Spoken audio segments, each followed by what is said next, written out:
Good morning, Aletheia Church family. It is Holy Week, and what we've been doing is we've been looking at the interactions that Jesus has in his lead up to his death on the cross. And this is a famous one, the Last Supper that he has with his disciples. This is the account in Mark chapter 14. This is Mark 14, 22 through 25. And as they were eating, he took bread, and after blessing it, broke it and gave it to them and said, "Take, this is my body." And he took a cup, and when he had given thanks, he gave it to them, and they all drank of it. And he said to them, "This is my blood of the covenant, which is poured out for many. Truly I say to you, I will not drink again of the fruit of the vine until the day when I drink it new in the kingdom of God." Imagine for a minute that it's July 4th, and you go to a friend's barbecue. And the burgers are being made, the hot dogs are being made, everybody's having fun, they're kind of milling around.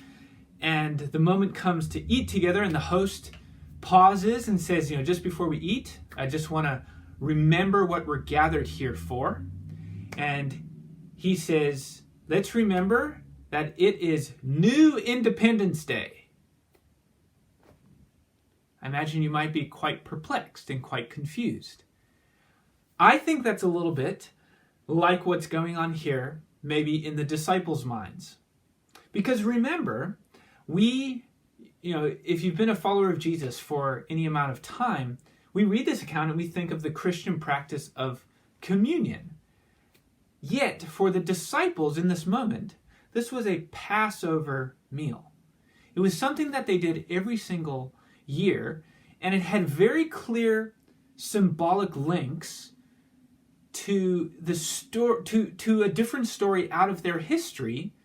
And yet Jesus comes in and he takes the symbolism and changes it and transforms it.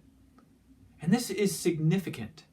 Now for them, the Passover was a time to remember when God had led his people Israel out of slavery in Egypt.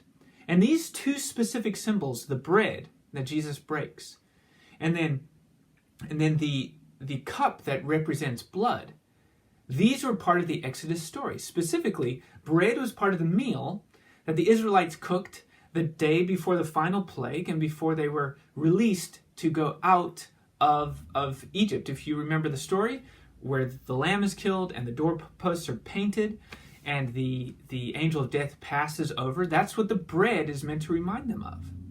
And yet Jesus says, "This is my body."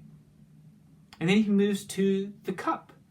And he says that the cup represents blood. Now, in Exodus chapter 24, when the people are at Sinai, there's this covenant confirmation ceremony where the people are sprinkled with blood.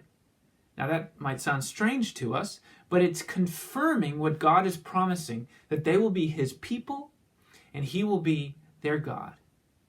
Now, what does it mean that Jesus takes these profound symbols and changes them, and he says, "This bread is my body broken for you. This cup represents my blood poured out for many"?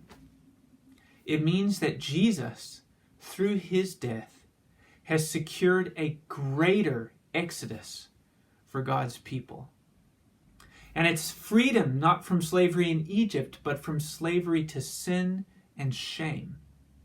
And this is for every human being ever born, is born into slavery to sin. Yet Jesus' sacrifice is so great that it provides the necessary freedom from sin.